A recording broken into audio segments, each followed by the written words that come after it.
Salut les gars, dans cette vidéo je vais vous expliquer l'hémostase secondaire. Bien sûr, celui qui n'a pas regardé ma première vidéo qui parlait à propos de l'hémostase primaire, il doit la regarder. Donc à la fin de notre première vidéo, on a dit que les plaquettes seront accolées entre elles par l'intermédiaire du fibrinogène. Mais ce fibrinogène est vraiment trop fragile. Donc d'où la nécessité de solidifier ce fibrinogène et de le transformer, comme on voit ici, en fibrine. Pour faire cela, on a besoin de la thrombine activée en très grande quantité. Et donc, comment faire cela? Quand on a une lésion, on a le tissu facteur qui est présent dans le tissu sous-endothélial. Il va se lier au facteur 7. Le facteur 7 devient activé et il va stimuler le facteur 9 en 9A et activer le facteur 10 en 10A. Le 9 activé va lui aussi activer le 10 en 10A davantage. Le 10A sera capable d'activer le 2 ou bien la prothrombine en 2A ou thrombine si on a le facteur 5A qui est sécrété par les plaquettes. La thrombine va libérer le facteur 8 du van Willebrand. On sait que le van Willebrand, qui est sécrété par les cellules endothéliales, il va s'accrocher au facteur 8 pour le protéger.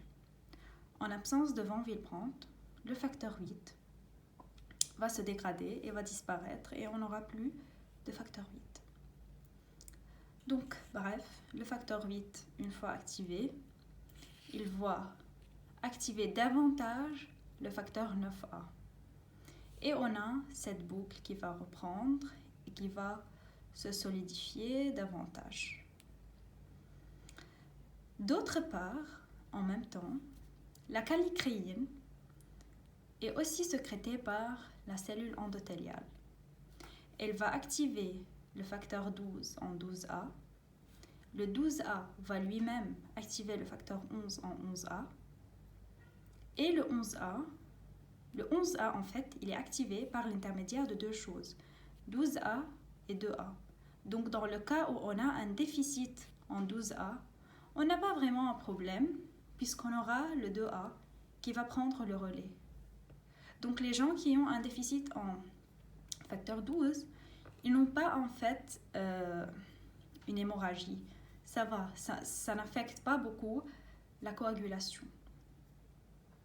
Mais les gens qui ont un déficit en 11A, la coagulation va un peu diminuer.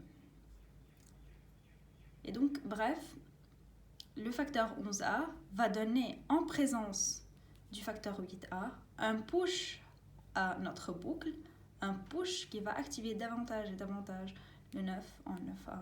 D'où notre boucle va vraiment se solidifier. Et on aura en fin de compte en fait, le facteur 2A ou thrombine en très grande quantité. Le 2A, en fait, il a plusieurs rôles. Il va activer davantage le 5A. Il va libérer le facteur 8A. Il va de même activer le 11 en 11A.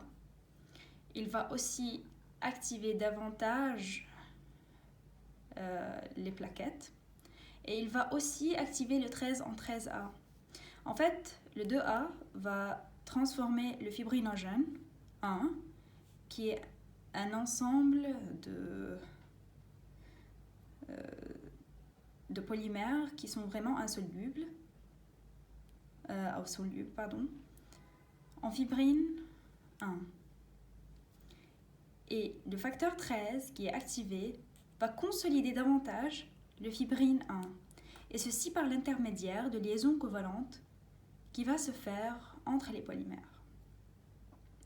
Donc, Voilà maintenant comment notre caillot primaire est devenu un caillot secondaire consolidé.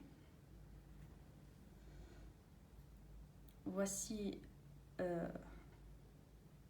de façon vraiment très résumée ce que l'hémostase 2 ou la formation du clou se fait. Merci.